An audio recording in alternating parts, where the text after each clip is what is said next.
Ibu, aku anak kandungmu. Assalamualaikum warahmatullahi wabarakatuh. Apa kabar Bunda? Semoga Allah selalu memberikan kebahagiaan.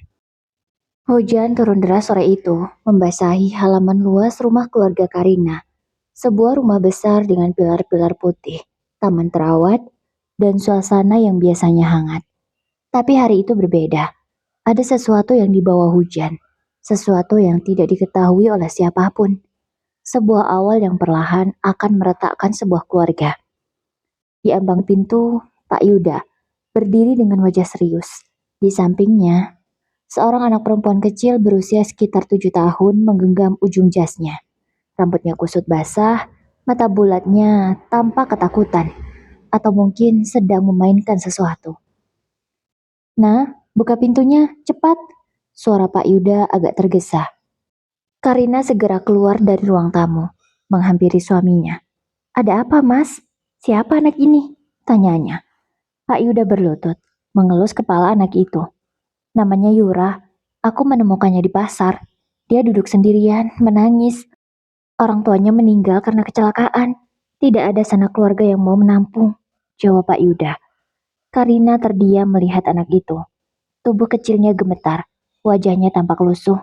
Ada yang mengusik hati seorang ibu dalam diri Karina. Naluri kasih sayangnya muncul begitu saja. Ya Allah, kasihan sekali, ucapnya lirih. Yura menatap Bu Karina, sebuah tatapan yang lembut di permukaan, namun seperti menyimpan sesuatu yang sulit diterka. Bu, Yura nggak punya siapa-siapa lagi, katanya dengan suara bergetar, sangat meyakinkan. Hati Bu Karina meleleh seketika. Dia menarik Yura ke dalam pelukan hangatnya. Mulai hari ini, kamu aman nak, kamu tinggal bersama kami, ucap Karina lembut. Di lantai atas, seorang anak perempuan berusia 9 tahun mengintip dari balik tangga. Haura namanya. Mata bulatnya memandangi adik baru itu dengan rasa ingin tahu dan sedikit waspada. Haura, sini sayang, panggil Karina. Haura menuruni tangga dan tersenyum manis. Ini adik baruku ya bu? Tanyanya dengan senang. Karina tersenyum kecil. Iya sayang, namanya Yura. Kamu kan selalu bilang ingin punya adik. Nah, ini adikmu, jawab Bu Karina. Haura mengangguk ceria. Ia kemudian meraih tangan Yura. Mulai sekarang, kita main bareng ya. Kamarku ada boneka banyak banget. Kamu bisa pilih mana yang kamu suka. Ucap Haura dengan tulus. Sekilas, Yura tersenyum. Senyum kecil, namun di balik senyum itu ada kilatan yang Haura tak pernah melihat sebelumnya. Malam pertama Yura di rumah itu berjalan dengan aneh. Haura yang ingin membantu Yura mengganti baju justru mendapat tatapan sinis.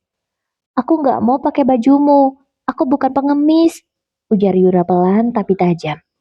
Haura tertegun. Bukan, bukan, aku cuma mau. Tolong jangan ganggu aku. Yura berteriak sambil menangis keras. Tangisan itu menggema ke seluruh rumah. Bu Karina datang tergesa-gesa. Ada apa Yura? Tanya Karina. Anak itu menangis lebih kencang, memeluk Karina seakan ketakutan. Kak Haura marahi Yura. Yura takut, jawab Yura. Apa? Haura membelalak. Bu, aku enggak. Namun, Karina tidak mendengarkan. Tatapannya langsung berubah dingin pada Haura. Haura, kamu kakak. Kenapa kamu ganggu adikmu? Dia masih syok, ucap Karina. Tapi bu, aku enggak marahin. Aku cuma... Haura berusaha menjelaskan. Namun, lagi-lagi Karina tak memberi kesempatan. Sudah, minta maaf, katanya tegas pada Haura. Haura menunduk. Air matanya mulai jatuh meskipun ia tidak salah. Maaf Yura, ucap Haura pada akhirnya. Yura berhenti menangis ketika bibirnya terangkat sedikit, hampir seperti senyum kemenangan. Namun hanya Haura yang melihatnya. Dan malam itu, Karina meminta Haura memberikan baju barunya untuk Yura. Dengan terpaksa Haura melakukannya. Meskipun dia sangat menyayangi baju-baju itu karena baju-baju itu dari ibunya. Tapi sekarang dia tak punya pilihan lain. Ini bajunya Yura, kata Haura dengan lembut. Yura menerimanya dengan senyum aneh. Hari pun berganti hari. Setiap pagi selalu ada masalah baru. Kadang Yura merebut mainan Haura. Kadang Dia merusak sesuatu lalu bilang itu salah Haura. Kadang dia pura-pura terjatuh lalu menuduh Haura yang mendorongnya. Dan Karina entah kenapa selalu percaya pada Yura. Haura, kenapa sih kamu nggak bisa sayang sama adikmu? Haura, kamu itu kakak. Kamu harus lebih ngalah. Kenapa kamu jahat sekali belakangan ini? Ucapan itu untuk Haura. Setiap kata yang keluar dari mulut Karina adalah luka baru untuk Haura. Pak Yuda hanya diam. Diam yang menciptakan ruang kebohongan merajalela. Yura semakin besar, begitu pula kebenciannya pada Haura. Setiap fitnah yang ia buat semakin halus, semakin sulit dibuktikan. Sekolah, rumah, kerabat, semua perlahan percaya bahwa Haura adalah kakak yang kejam. Padahal Haura sama sekali tidak pernah menyakiti Yura. Waktu pun terus berlalu. Mereka tumbuh menjadi remaja lalu dewasa. Haura kini sudah berusia 20 tahun, sementara Yura 18 tahun. 11 tahun hidup dalam fitnah, 11 tahun menjadi kambing hitam, dan 11 tahun menjadi anak kandung yang tak pernah dibela oleh ibunya sendiri. Dan Yura, dia semakin lihai, semakin halus memutarbalikkan cerita. Dan Karina, dengan kekayaan dan kasih sayang yang berlimpah, memberikan semuanya hanya pada satu anak, yaitu Yura. Anak yang tidak pernah lahir dari rahimnya, anak yang tidak pernah benar-benar menyayanginya. Awal retaknya keluarga itu dimulai sejak sore hujan itu, saat Yura melangkah ke rumah dengan mata penuh kepura-puraan. Dan retakan itu kini hampir menghancurkan seluruh bangunan keluarga Karina. Karina dan Yuda menikah 21 tahun yang lalu. Mereka dulu hanya orang biasa. Namun karena tekad Karina yang sangat kuat, dia memberanikan diri buka usaha, modal berasal dari orang tuanya. Hingga setelah 5 tahun dia menikah dengan Yuda, orang tuanya meninggal. Di sanalah Karina semakin semangat membangun usahanya. Dia ingin buktikan kalau dia bisa sukses. Sementara Yuda selama ini tidak banyak membantu. Meskipun dia suami, dia tidak terlalu cerdas seperti Karina. Apalagi dalam mengambil keputusan. Yuda benar-benar tak bisa diandalkan. Jadi ya bisa dibilang, perusahaan itu yang membangun Karina dari nol sampai sukses seperti sekarang, hingga mereka berkelimpahan harta. Dan waktu terus berlalu. Hari ulang tahun Karina yang ke-47 tahun tinggal menghitung hari. Rumah besar itu sibuk dengan berbagai persiapan. Dekorasi sudah dipesan, catering sudah dipilih, dan undangan untuk keluarga serta kolega penting sudah tersebar. Namun ada satu hal yang tidak diketahui siapapun, bahwa ulang tahun itu bukan hanya pesta, tapi juga pengumuman besar. Di ruang kerjanya yang luas, Karina duduk menghadap meja dari kayu mahal. Di depannya ada sebuah map hitam berisi dokumen penting. Tangan Karina sedikit bergetar ketika menyentuhnya. Surat itu telah ia tanda tangani seminggu sebelumnya. Surat wasiat yang menyatakan bahwa seluruh harta keluarga Yuda, rumah, villa, kendaraan, saham, perusahaan keluarga akan jatuh ke tangan Yura, bukan Haura, bukan anak kandung yang dibawanya ke dunia dengan susah payah, melainkan anak angkat yang dianggapnya paling tulus, paling lembut, paling bijaksana, anak yang menurutnya telah menyelamatkan hatinya dari kesepian. Karina tersenyum sendu membayangkan wajah Yura saat diumumkan di depan tamu-tamu penting. Ini hadiah terbesar dalam hidupmu, nak, bisiknya lirih. Dan 2 hari sebelum pengumuman besar itu, Karina memasuki kamar Yura tanpa mengetuk seperti biasanya. Ia ingin menaruh beberapa hadiah kecil yang ia beli di atas meja Yura. Kejutan kecil sebelum kejutan besar. Hadiah itu ada baju, perhiasan, sepatu baru, dan masih banyak lagi. Namun, saat memasuki kamar, Yura tak ada di sana. Kamar kosong, tidak ada siapa-siapa. Karina terus masuk ke dalam kamar itu, lalu menaruh barang-barangnya di atas meja rias Yura. Karina menghirup udara banyak-banyak, dan saat itu, ia malah mencium aroma parfum yang tidak biasa. Bukan parfum bunga lembut yang biasanya Yura pakai, tapi aroma yang lebih kuat, lebih dewasa. Anak ini mulai coba-coba parfum baru rupanya. Gumamnya sambil tersenyum kecil. Ya dia sadar, Yura bukan anak-anak lagi. Saat dia ingin keluar, matanya menangkap sesuatu di dalam tempat sampah kamar Yura. Sebuah plastik kecil mengkilap, bungkus alat kontrasepsi, Ia membeku, wajahnya langsung pucat. Ini apa-apaan? Ucapnya. Ia mengambil bungkus itu dengan tangan gemetar, membaca mereknya, memastikannya lagi, lalu duduk perlahan di tepi ranjang Yura. Tidak mungkin. Yura, dia masih 18 tahun. Suaranya tercekat. Beribu pikiran langsung hadir. Bagaimana bisa? Dengan siapa? Sejak kapan? Ia bertanya pada dirinya sendiri. Ia sadar Yura bukan anak-anak lagi. Tapi tak sepantasnya dia melakukan hal seperti ini. Dan alat itu sudah dipakai. Dan kenapa Yura tidak pernah bercerita? Ada rasa kecewa, marah, dan bingung yang bercampur menjadi satu. Untuk pertama kalinya dalam hidupnya, ia merasakan keraguan pada Yura. Karina langsung memasukkan benda itu ke dalam saku jasnya, kemudian keluar dari kamar Yura. Ia menuju ke ruang kerjanya yang ada di rumah besar itu, lalu menelpon seseorang. Karina menelpon Gary, asisten pribadinya. Gary, saya ingin kamu mencari tahu tentang Yura. Ucapnya pelan namun tegas melalui telepon. Gary terkejut. Bu, maksud ibu apa saya harus menyelidiki Nona Yura? Tanyanya. Ya, Karina menggenggam bungkus plastik itu. Lalu dia berkata lagi, saya ingin tahu semuanya. Ucapnya tegas. Gary yang memang sudah tahu bagaimana bosnya, langsung berubah serius. Baik bu, saya akan cari informasi yang ibu butuhkan. Penyelidikan pun dimulai. Gary bukan hanya asisten biasa. Dia orang yang cerdas, rapi, dan sangat loyal pada keluarga Karina.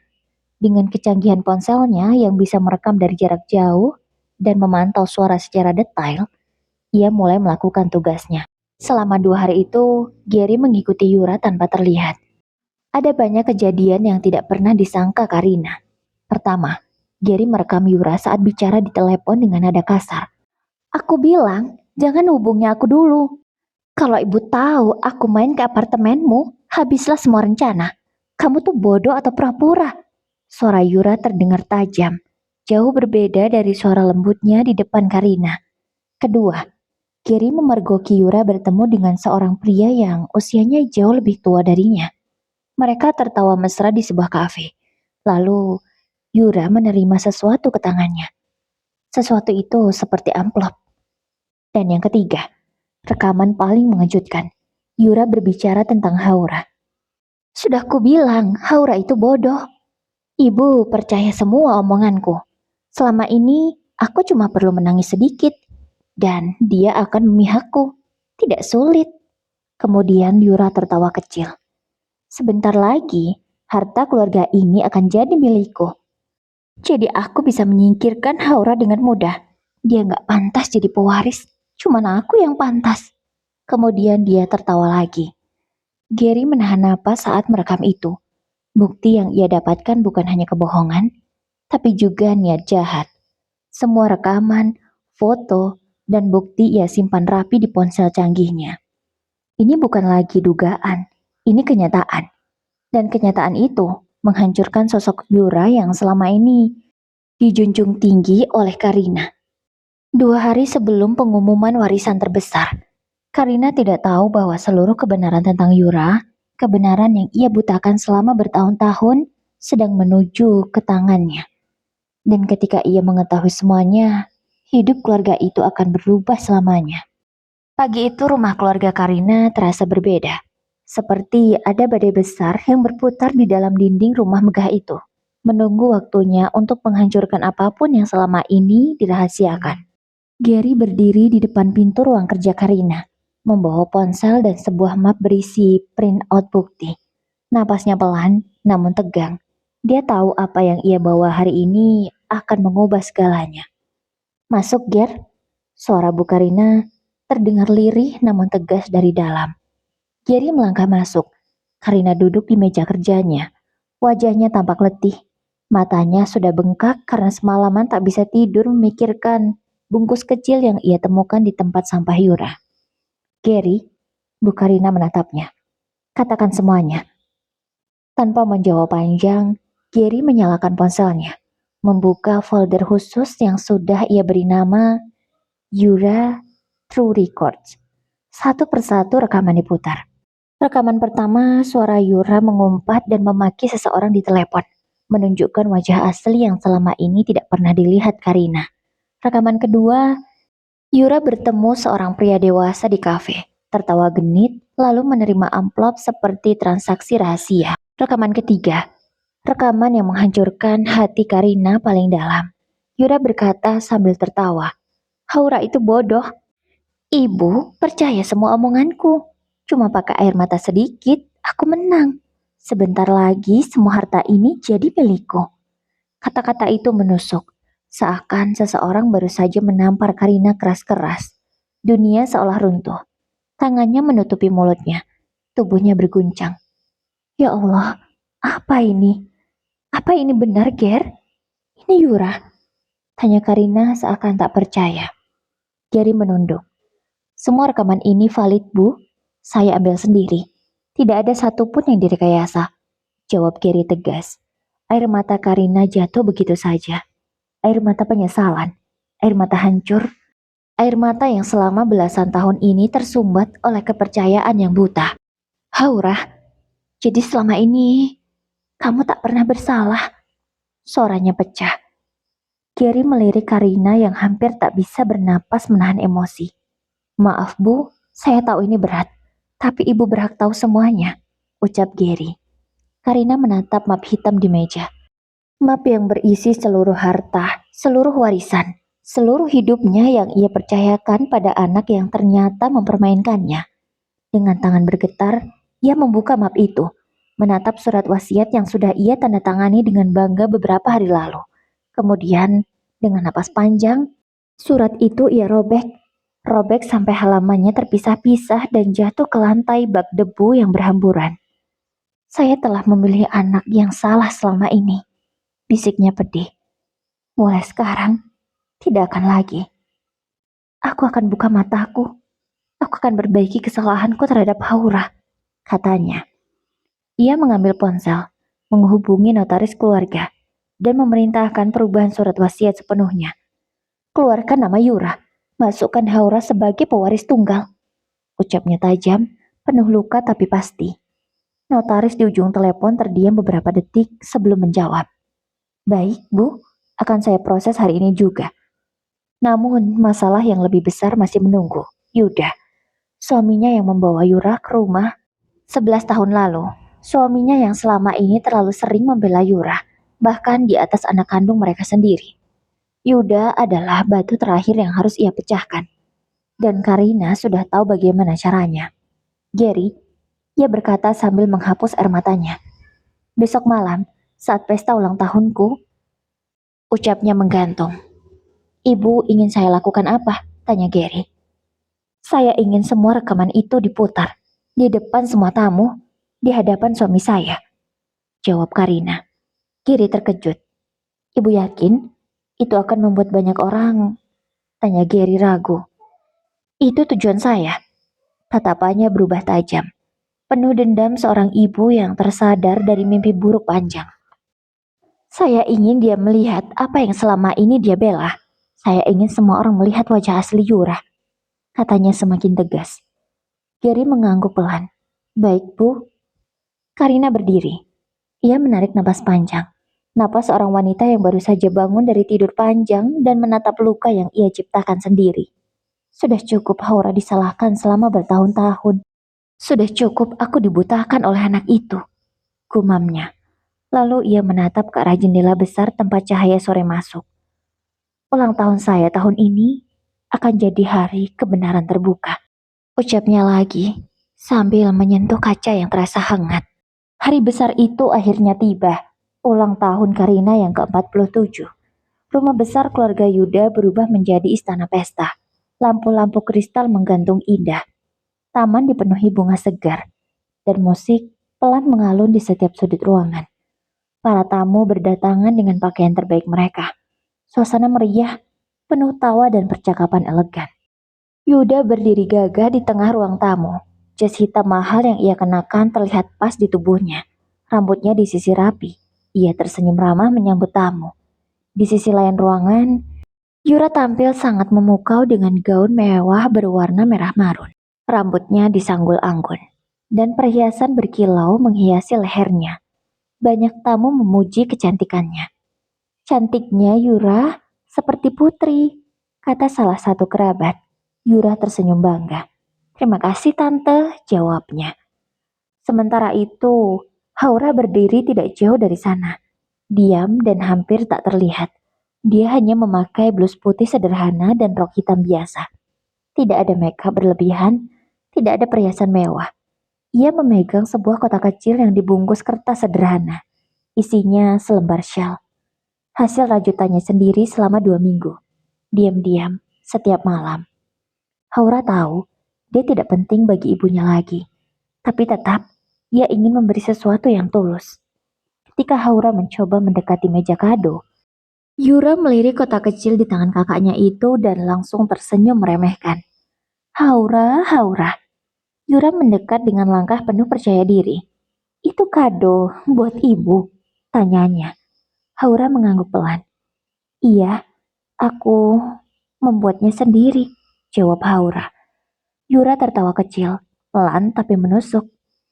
Kak, ini pesta besar. Ibu dapat perhiasan, parfum mahal, tas branded. Masa kamu kasih kain murahan ini? Ia memandangi kotak itu seperti memandang barang yang kotor. Lalu, Yura mengambilnya secara paksa, merobek kotaknya, lalu menginjak shell itu di bawah kakinya. Yura, jangan, kata Haura. Namun terlambat, Yura sudah merusak kain yang dia buat dengan susah payah. Ini aku buat sendiri Yura untuk ibu, jangan begitu, katanya sambil menangis. Oh ya Tuhan, Yura menggeleng dengan nada mengejek. Nanti ibu malu loh, jangan taruh di depan semua orang. Lebih baik ini dibuang ke tempat sampah, karena ini tidak layak, nggak pantas ibu pakai.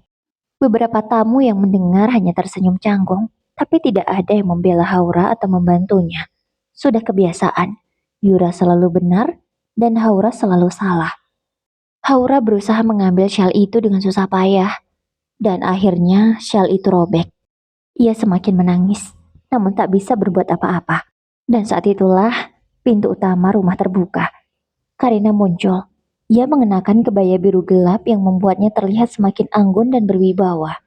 Senyumnya sempat terbit sebelum hilang seketika saat ia melihat pemandangan itu. Yura sedang mencibir Haura. Haura berdiri menunduk, memegang syalnya. Sementara itu, tamu-tamu tersenyum sambil menonton seperti sebuah drama rutin. Dan Yura yang belum menyadari kedatangan Karina, ia masih bicara dengan suara pelan tapi cukup jelas. Masa ibu dikasih kado murahan kayak begini? Aneh banget sih kakak, katanya. Wajah Karina langsung berubah tegang. Dalam sekejap, matanya membesar. Dan amarah yang selama ini dia tahan, tiba-tiba naik ke permukaan. Ia berjalan cepat mendekati kedua anaknya. Yura, teriaknya. Suara Karina jelas, tajam dan dingin. Yura tersentak kaget. Ia cepat-cepat mengganti wajahnya menjadi lembut dan manis. Namun sebelum dia menjelaskan, tamparan keras mendarat di pipinya. Ibu, aku. Tutup mulutmu, ucap Karina lantang. Semua tamu langsung terdiam. Musik pun terasa seolah berhenti. Haura mematung. Ini pertama kalinya dalam hidupnya. Ibunya membentak Yura. Karina memandang Haura dengan mata basah. Campuran penyesalan dan sakit hati yang sudah lama ia pendam. Kamu tidak berhak menekan Haura, katanya keras. Tidak peduli seberapa kecil atau murah sebuah hadiah. Ketulusan jauh lebih berharga daripada 1000 perhiasan, katanya tegas pada Yura. Yura membeku, wajahnya pucat. Tamu-tamu mulai berbisik-bisik. Sayang, ini untuk ibu? Ibu suka sekali, ini bagus, terima kasih ya, ucap Karina pada Haura. Tapi bu, ini sudah rusak, kata Haura. Nggak apa-apa, ini masih bisa dipakai. Karina langsung mengambil shawl itu dan memakainya. Lalu memeluk Haura. Ibu, aku cuma bercanda. Yura mencoba kembali bersikap lembut, menyentuh tangan Karina. Tapi Karina langsung menepis tangannya. Aku sudah cukup melihat siapa kamu sebenarnya, kata Karina sambil menunjuk wajah Yura. Haura menatap ibunya. Ada getaran di dadanya. Sebuah harapan kecil yang selama ini ia kuburkan dalam-dalam. Yura mulai panik. Ibu, kenapa ibu bicara seperti ini? Aku kan anak ibu, ucapnya. Karina menatap Yura dengan dingin. Dan hari ini, semua orang akan tahu siapa kamu sebenarnya, ucap Karina tegas. Suara itu begitu keras, begitu jelas. Ruangan langsung menjadi sunyi. Para tamu saling bertatapan, menunggu drama besar apa yang akan terjadi. Yura menelan ludah, tubuhnya mulai gemetar. Sementara Haura, untuk pertama kalinya dalam bertahun-tahun, merasakan sesuatu yang hampir ia lupakan. Ia merasa dilihat, dibela, dan dianggap ada. Karina menarik napas panjang, dan ruangan itu semakin hening. Senyum para tamu memudar, musik dihentikan tanpa aba-aba. Semua mata tertuju pada Karina yang kini berjalan perlahan menuju panggung kecil tempat layar besar sudah dipasang sejak pagi. Tidak ada yang tahu apa yang akan terjadi. Bahkan Yuda, yang sedari tadi tersenyum bangga di hadapan kolega-koleganya, kini tampak kebingungan. Yura berdiri kaku dengan gaun merah marunnya yang mahal. Tangannya gemetar. Ia tahu sesuatu buruk akan terjadi, tapi tidak tahu seburuk apa. Haura berdiri di samping pintu, sambil menggenggam tangannya. Bola matanya masih diselimuti air. Bingung antara takut dan lega. Karina berdiri tepat di depan layar besar itu. Dengan suara tegas yang menggema di seluruh ruangan, ia berkata, "Sebelum acara makan malam dan pemotongan kue, saya ingin menunjukkan sesuatu pada kalian." Beberapa tamu mulai bertanya-tanya, "Apa ya? Video apa itu? Khusus untuk ulang tahun? Atau apa? Atau pertunjukan?" Bisik-bisik itu terdengar, hingga ruangan yang tadinya hening terasa ramai sekali. Tapi wajah Karina yang tegang membuat semua tebak-tebakan itu gugur seketika. Ia menoleh ke arah Yura. "Dan video ini khusus untukmu, Yura," ucapnya dingin. Tidak lagi penuh kasih sayang seperti biasanya. Yura menelan ludah, mencoba tersenyum. Ibu, apa maksud ibu? Video apa?" tanya Yura. Karina tidak menjawab. Ia langsung menekan tombol di remote kecil di tangannya. Dalam sekejap, layar besar menyala dan muncul rekaman pertama. Di mana rekaman pertama itu menunjukkan Yura terdengar lantang, kasar, marah di telepon. Lalu rekaman kedua di sebuah kafe di mana Yura bertemu dengan pria dewasa itu. Dan rekaman ketiga, Yura terdengar jelas menaruh kebencian pada Haura.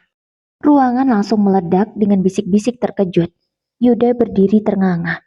Yura, apa ini? Itu kamu?" Ia tampak tidak percaya. Wajahnya merah padam menahan malu. Yura menangis pura-pura. "Pak, itu rekaman itu palsu. Itu editan. Aku difitnah," ucap Yura berusaha mengelak. Namun tidak ada yang percaya. Rekaman itu terlalu nyata jika disebut editan.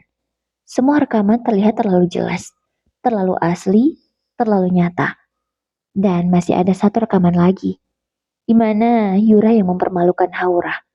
Karina yang melihat itu hanya bisa memejamkan matanya. Dia tidak menyangka setega itu Yura pada Haura.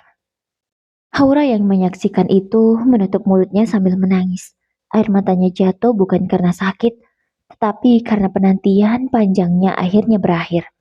Selama 11 tahun dia dibenci, disalahkan, difitnah, dan hari ini kebenaran berada di pihaknya.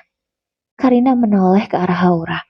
Matanya basah penuh penyesalan, cinta, dan luka pada dirinya sendiri.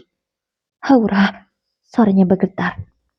"Maafkan ibu, nak," ucapnya.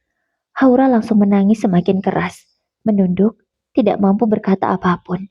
Karina langsung memeluk putrinya lagi. Sementara itu, Yura jatuh berlutut, memegang kaki ibunya. "Ibu, ibu jangan percaya itu. Aku anak ibu. Ibu kan sayang sama aku. Bu," katanya berusaha memohon. Namun tangan Karina menepisnya. Sama seperti tadi, tapi kini lebih tegas. Aku sayang pada anakku, tapi bukan anak yang memakan kebohongan sendiri. Jawabnya tegas. Suara itu menghentak seluruh ruangan. Karina mengangkat dagunya, memandang semua tamu. Hari ini, di hari ulang tahun saya membuka kebenaran. Saya tidak akan lagi menutup mata. Ia menunjuk layar yang masih menampilkan wajah Yura yang tertawa memfitnah Haura. Dan inilah wajah asli yang saya tutupi selama belasan tahun, katanya semakin tegas. Para tamu terdiam. Yuda memijit kening, malu luar biasa, tidak tahu harus berbuat apa. Sementara di sudut ruangan, Haura menutup wajahnya dengan kedua tangan. Ia menangis sesenggukan. Tapi untuk pertama kalinya, itu adalah tangisan lega. Tangisan karena akhirnya sang ibu melihatnya. Ruangan pesta malam itu yang tadinya penuh tawa kini berubah menjadi ruang sidang tanpa hakim. Semua mata tertuju pada Karina yang berdiri tegap di depan panggung kecil, dengan remote di tangan dan ekspresi yang sulit ditebak.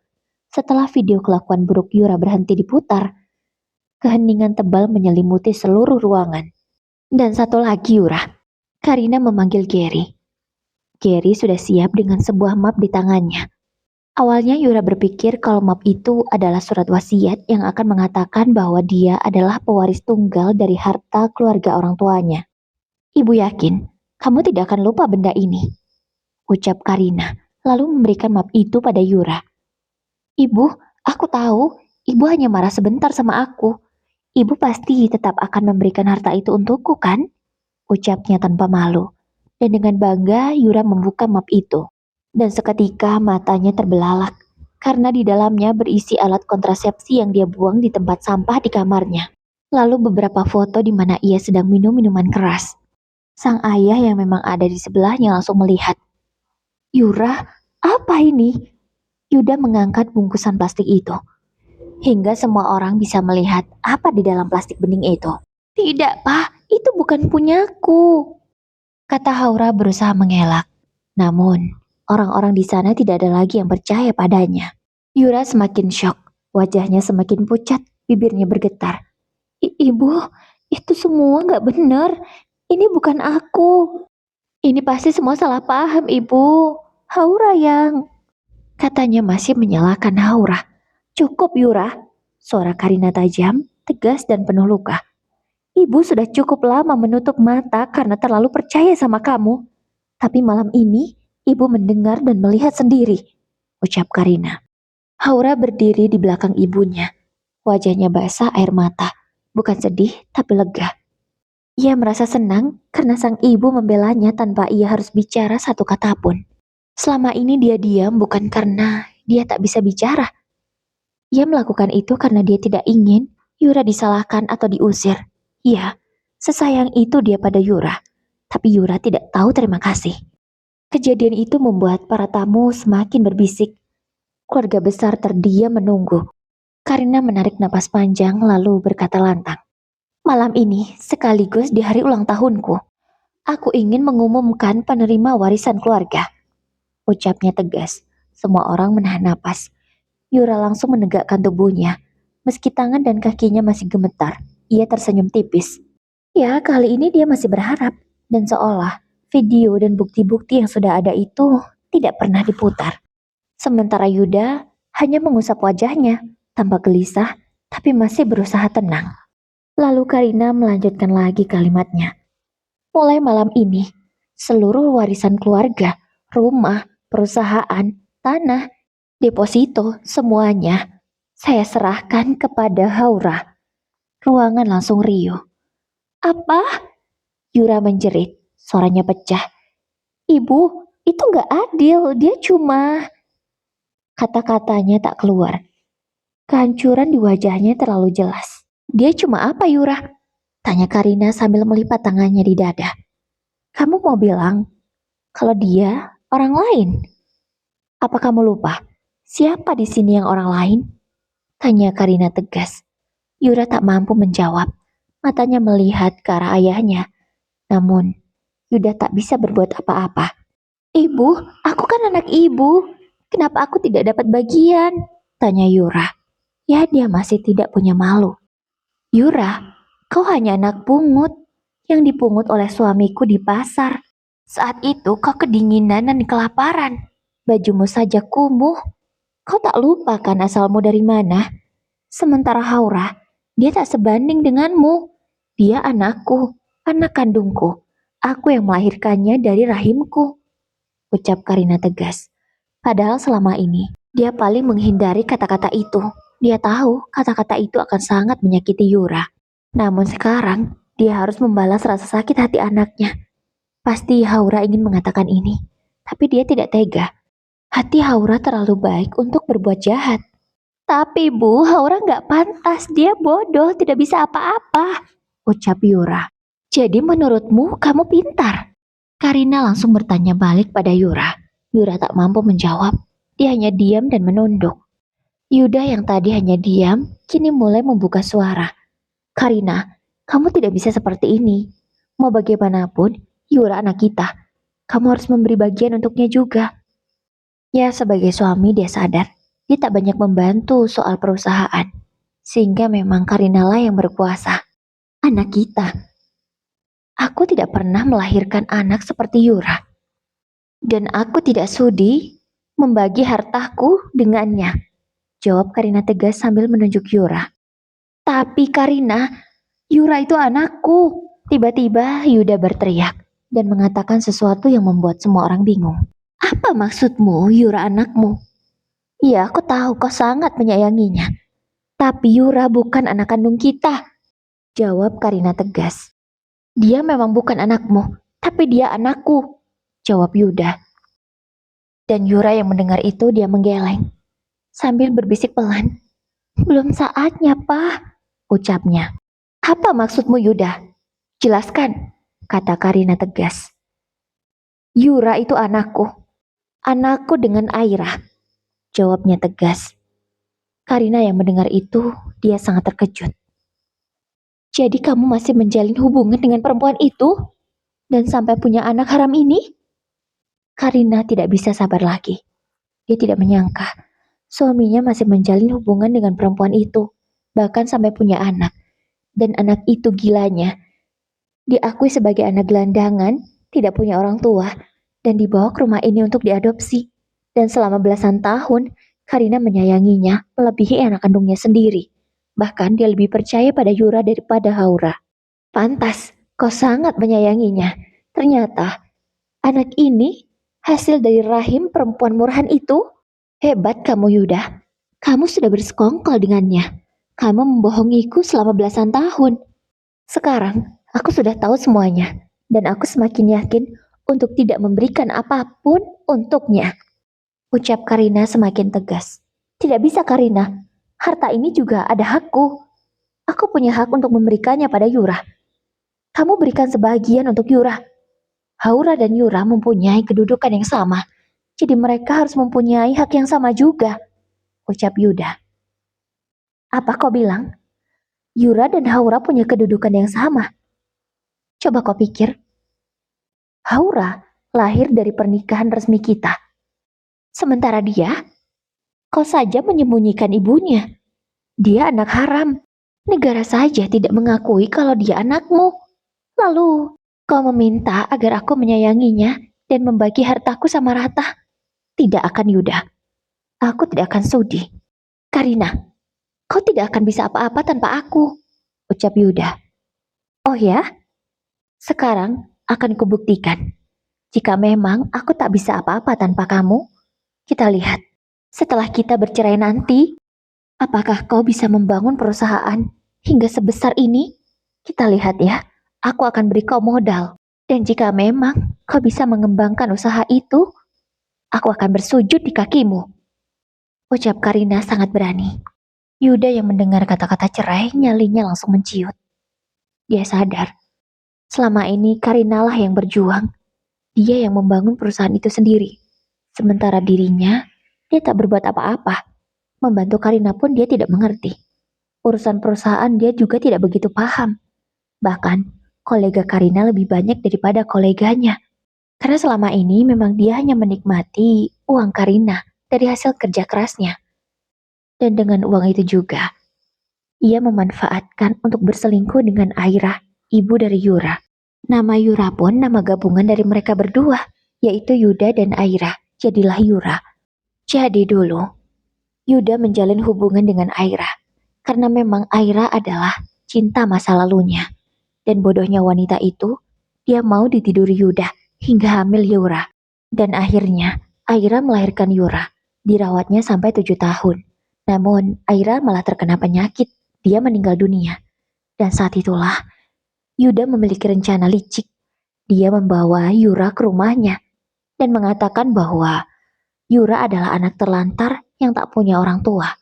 Padahal dia sendiri adalah ayahnya. Dan Yuda sudah membriefing Yura sebelumnya. Dia sudah mendoktrin anak itu. Sehingga Yura menjadi anak yang kejam dan jahat. Ditambah selama ini apapun yang dilakukan Yura selalu didukung oleh Yuda. Hingga membuat Yura semakin salah jalan. Aku akan segera mengurus surat perceraian kita, ucap Karina lagi. Yuda terdiam. Namun dia tidak ingin terlihat bodoh di mata orang-orang. Baik, aku akan buktikan. Beri aku modal sama seperti kamu modal membuka usaha dulu dari orang tuamu. Dan aku akan buat kau bersujud di kakiku. Tantang Yuda. Dengan senang hati, Karina menerima tantangan itu. Baik, sekarang juga akan kutransfer ke rekeningmu. Karina lalu memberi kode pada Gary. Dan bekukan semua rekening mereka dan kartu kreditnya. Dan seketika, hanya ada uang transferan sebagai modal usaha untuk Yuda. Dan seluruh kartunya tak bisa dipakai lagi karena sudah dibekukan oleh Karina. Di hadapan banyak orang dan keluarga besar, Yuda benar-benar sudah kehilangan harga diri. Sebagai laki-laki, dia tidak punya wibawa sama sekali. Dia sudah dipermalukan habis-habisan oleh istrinya sendiri karena ulahnya. Ya, sudah bagus punya istri seorang Karina yang cerdas dan pandai mencari uang. Tapi malah bertingkah selingkuh dengan Aira, kekasih masa lalunya dan punya anak Yura yang sama jahatnya dengan sang ibu. Dan malam ini juga, pergi kau dari rumah ini. Lanjut Karina. Baik, aku bisa hidup tanpa kamu.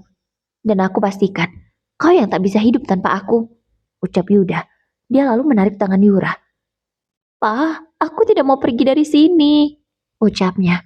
Karena Yura takut kehilangan kemewahan yang selama ini dia nikmati. Selama ini Karina sangat menyayangi Yura, apapun yang dia inginkan selalu dituruti sekalipun itu barang mahal. "Yura, tidak bisa, kita harus pergi, harga diri papa ini," ucapnya. Dan akhirnya mereka berdua pergi. Mohon maaf atas kekacauan ini. Silahkan menikmati hidangan yang telah disiapkan. Dan setelah itu kita akan potong kue, ucap Karina pada semua tamu. Sebenarnya suasana sudah tidak enak, tapi pesta itu tetap berlanjut. Dan untungnya di sana ada MC yang bisa mencairkan suasana tegang itu, hingga pesta berubah menjadi meriah lagi. Meskipun para tamu masih membicarakan kegaduhan yang terjadi. Makan malam bersama dan pemotongan kue sudah selesai. Kini, para tamu satu persatu sudah pamit. Bu Karina, Anda wanita hebat. Saya salut sekali, ucap salah satu koleganya. Terima kasih, Bu. Semoga setelah ini semua baik-baik saja, jawab Karina. Pasti, Bu. Pasti semua baik-baik saja. Saya tahu Ibu. Dan saya yakin yang tak bisa hidup tanpa Ibu ya Pak Yuda. Bukan Ibu yang tak bisa hidup tanpa Pak Yuda, ucap kolega itu lagi. Karina menanggapinya hanya dengan senyuman. Karina segera mengajak Haura untuk masuk ke dalam kamarnya. Kali ini dia meminta maaf lagi pada putrinya. Maafkan ibu sayang, selama ini ibu salah. Maafkan ibu, ibu bodoh nak, ucapnya. Tidak ibu, ibu tidak bodoh. Aku sudah memaafkan ibu, jawab Haura. Dengan lembutnya, anak itu begitu baik, tidak marah atau dendam. Oh ya sayang, ibu sudah siapkan hadiah untukmu. Ini hanya hadiah kecil, karena hadiah besarnya sudah ibu umumkan tadi. Kamu adalah pewaris tunggal seluruh harta kekayaan ibu, ucap Karina. Ibu, Karina tidak butuh. Yang Karina butuhkan hanya kasih sayang ibu, ucap gadis itu. Dan seketika air mata Karina langsung mengalir deras. Maafin ibu nak, selama ini ibu buta. Bahkan kasih sayang yang seharusnya kamu dapatkan pun, ibu berikan seluruhnya pada Yura. Tangis Karina pecah di pelukan putrinya. Haura mengelus punggung ibunya dengan lembut. Iya bu, sudah, Haura sudah maafkan, jawabnya. Karina memberikan seluruh kado yang sudah dia siapkan untuk Haura. Ada baju baru, sepatu baru, perhiasan, parfum skincare, makeup, dan banyak lagi lainnya. Dan ketika Haura tersenyum membuka kado-kado itu, Karina teringat. Sudah lama dia tidak memberikan hadiah seperti ini untuk putrinya. Padahal dia mampu melakukan itu. Tapi dia malah mengabaikan Haura dan hanya memikirkan Yura. Jadi selama ini semuanya untuk Yura. Uangnya, waktunya, kasih sayangnya, semua hanya untuk Yura. Tidak ada untuk Haura. Dan mulai hari ini dia akan menebus semua itu. Sayang, kamu sudah cukup umur untuk mengelola perusahaan. Kelolalah perusahaan itu dengan baik. Ibu akan ada di belakangmu, ucap Karina. Baik, Ibu. Haura akan berusaha, jawab Haura. Dan beberapa hari kemudian, Karina sudah mengurus surat perceraiannya dengan Yuda. Dia tak mau lama-lama. Dan untungnya, Yuda dengan mudah menandatangani surat perceraian itu. Dan setelah beberapa minggu, akhirnya mereka resmi bercerai. Kini Yuda hidup di luar bersama Yura. Mereka tinggal di sebuah rumah yang disewa oleh Yuda. Sewanya cukup mahal. Karena memang rumah yang disewa oleh Yuda adalah rumah mewah. Ya, itu atas permintaan Yura. Dia tidak mau tinggal di rumah yang kecil dan sempit. Dia mau tinggal di rumah yang mewah. Sayang, kamu harus berhemat ya sementara waktu. Karena papa harus pakai uang ini untuk buka usaha. Papa ingin buktikan pada Karina kalau papa bisa membangun usaha tanpa dia. Dan papa akan buat dia bersujud di kaki papa, ucap Yuda. Iya, Pak, aku akan hemat, jawab Yura. Padahal dia tidak sudi melakukan itu. Dan hari-hari Yura dihabiskan dengan sekolah menghamburkan uang, bermain bersama teman-temannya. Tapi kini hanya dua temannya yang tersisa. Yang lain perlahan menjauhinya karena sudah tahu tentang kelakuan Yura yang terbongkar di malam pesta ulang tahun ibunya. Mereka tidak mau tersangkut masalah Yura, jadi memilih menjauh. Yura, kamu kok nggak traktir kami lagi sih? Kami nggak mau deh jadi teman kamu kalau nggak ditraktir, ucap salah satu teman Yura. Sabar dong, aku lagi minta uang sama papaku, jawabnya. Namun, Yuda tidak memberikan uang yang diminta oleh Yura. Jatah uang jajannya hanyalah 50.000 per hari. Kalau itu sudah habis, Yuda tidak mau memberinya lagi. Aku hari ini nggak bisa traktir kalian, tapi besok aku janji kita akan main dan makan sepuasnya, ucap Yura. Dan sesampainya di rumah, melihat papanya sedang sibuk, Yura memanfaatkan kesempatan untuk mencuri uang papanya di dalam kamar. Ia mengambil uang sampai 2 juta. Dan Yuda tidak menyadari itu karena dia sibuk mencari kolega untuk mau diajak kerjasama. Tapi setelah seharian, usahanya nihil. Dan barulah 3 hari setelah itu dia mendapatkan klien. Tapi bukannya untung, dia malah buntung. Klien yang dia ajak investasi malah membawa kabur uangnya. Ya, dia bilang seperti dihipnotis. Dia menyerahkan uang yang dia punya kepada klien itu dengan iming-iming. Uang itu akan menjadi banyak dalam waktu beberapa bulan. Tapi nyatanya uang itu malah raib bersama pelaku yang tidak tahu di mana keberadaannya. Yuda stres berat. Kini ia tak punya apa-apa. Uangnya sudah habis. Dan Yura, "Pah, minta uang," ucapnya. "Uang terus? Kan uang jajanmu sudah papa kasih," ucap Yuda. "Sudah habis, Pah. Mana cukup uang jajanku 50.000 sehari. Aku biasanya jajan 3 juta per hari dari ibu. Kenapa sekarang sama papa cuma 50.000?" Tanya Yura tak terima karena uang jajannya sangat jauh berbeda. "Kamu tahu kan, papa ini lagi buka usaha. Dan sekarang papa malah ketipu. Kamu bisa ngertiin papa gak sih?" Bentak Yuda pada Yura. Ini pertama kalinya dia membentak putrinya itu. "Papa gak sayang sama Yura." Yura langsung pergi meninggalkan rumah. Dan kemana tujuan anak itu? Ke sebuah diskotik. Dia menemui pria dewasa di sana. Tujuannya mencari uang. Namun hari ini dia apes. Saat mereka sedang bermain di hotel, polisi datang dan menggerebek mereka. Karena memang sedang ada razia. Mereka berdua tertangkap basah, tak bisa mengelak. Yuda pun tak bisa membantu anaknya. Karena memang dia terbukti bersalah. Dan istri dari pria itu tidak mau membebaskan Yura. Karina yang mengetahui berita itu, dia pun tak bisa berbuat apa-apa. Sebenarnya dia bisa, tapi dia tidak mau. Ibu, kasihan Yura, ucap Haura. Sayang, Yura memang pantas mendapatkan itu, biar dia sadar. Kalau tidak semua apa yang dia lakukan itu benar.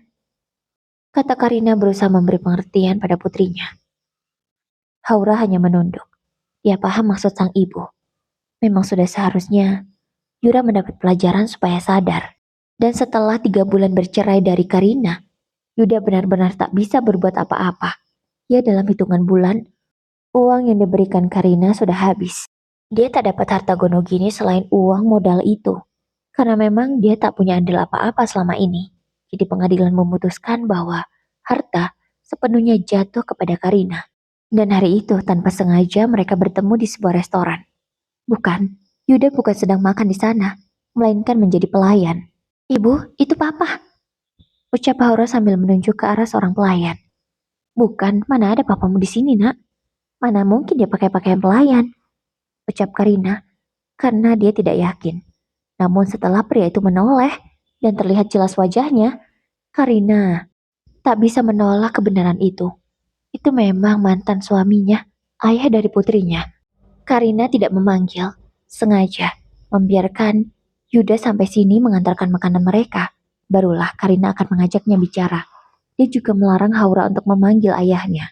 Selamat malam, permisi, ini pesanannya. Ucap Yuda tanpa sadar siapa tamu yang sedang diantar makanannya. Mas, apa kabar? Tanya Karina. Yuda langsung menoleh ke arahnya. Karina, ucap Yuda. Kamu sekarang bekerja di sini? Jadi pelayan? Tanya Karina tidak percaya. Yuda tak bisa menjawab. Dia hanya menunduk dan sambil terus menurunkan makanan yang dia bawa. Aku kerja dulu, ucap Yuda berusaha menghindari Karina. Untung ya, aku tidak menyuruhmu bersujud di kakiku. Sindir Karina membalikkan omongan Yuda. Dan Yuda tak bisa berkata apa-apa. Dia langsung pergi ke dapur untuk melanjutkan pekerjaannya. Ya, Yuda kerja di restoran itu untuk menyambung hidup. Dia sekarang juga sudah tinggal di kontrakan kecil yang mampu dia bayar. Karena Yura sekarang juga masih ada di penjara. Dia tak bisa berbuat apa-apa selain untuk bertahan hidup sampai waktu yang belum tahu kapan itu. Karena modal pun dia sudah tak punya. Uangnya sudah raib di bawah penipu. Melapor ke polisi, ia tidak mau ribet urusannya. Jadi dia memilih diam saja. Di dapur restoran, Yuda memandangi piring-piring kotor. Karena kini saatnya dia mencuci piring-piring kotor itu. Aduh, jadi pelayan, jadi tukang cuci piring juga. Sial, umpatnya. Namun, ia tak bisa berbuat apa-apa. Karena memang sekarang ini pekerjaan itulah yang bisa dia lakukan. Dia tak punya kemampuan untuk bekerja di kantor. Dan lagi orang-orang yang dia kenal tidak mau menerimanya bekerja di sana. Karena sudah tahu kemampuannya itu tidak seberapa. Dengan lesu, Yuda mencuci semua piring-piring itu. Sementara, di depan, Karina dan Haura menikmati makan malam mereka. Setelah itu, Haura menyampaikan sesuatu pada salah satu pelayan di sana. Ia memberikan sebuah amplop pada pelayan itu. Pak, tolong berikan amplop ini pada Pak Yuda ya, bilang dari Haura. Dan ini untuk Bapak. Haura memberikan uang 200.000 untuk pelayan itu. Dan menyerahkan amplop yang dia ingin berikan pada ayahnya. Baik mbak, saya akan berikan. Pelayan itu segera ke dapur untuk memberikan amplop pada Yuda. Yuda, ini ada titipan dari Haura. Aku ditugaskan mengantarkannya untukmu, ucap pelayan itu. Yuda menerimanya dengan tangan gemetar. Dia tidak menyangka kalau putri yang selama ini tidak dia sayangi, malah begitu menyayanginya, masih memikirkannya, dan diam-diam memberikan uang untuknya. Yuda membuka amplop itu, isinya 10 juta rupiah. Haura, ayah bodoh, ayah ini ayah yang gagal, ucapnya sambil menangis. Dan sejak hari itu, Yuda sadar. Dia benar-benar sadar kali ini. Kalau kesalahan yang dia buat dulu sangatlah fatal. Dan dia janji akan menebus itu. Meskipun ia tak berani bertemu dengan Haura secara langsung, tapi diam-diam dia memberikan hadiah kecil untuk putrinya. Terkadang membawakan makanan hasil masakannya sendiri, menitipkannya pada satpam, dan bilang kalau ini dari ayahnya. Sudah lama Haura tidak pernah menerima perhatian semanis itu dari ayahnya. Dulu memang sebelum ada Yura, Ayahnya sempat beberapa kali memasakkan makanan kesukaannya, dan kali ini hal itu kembali terulang.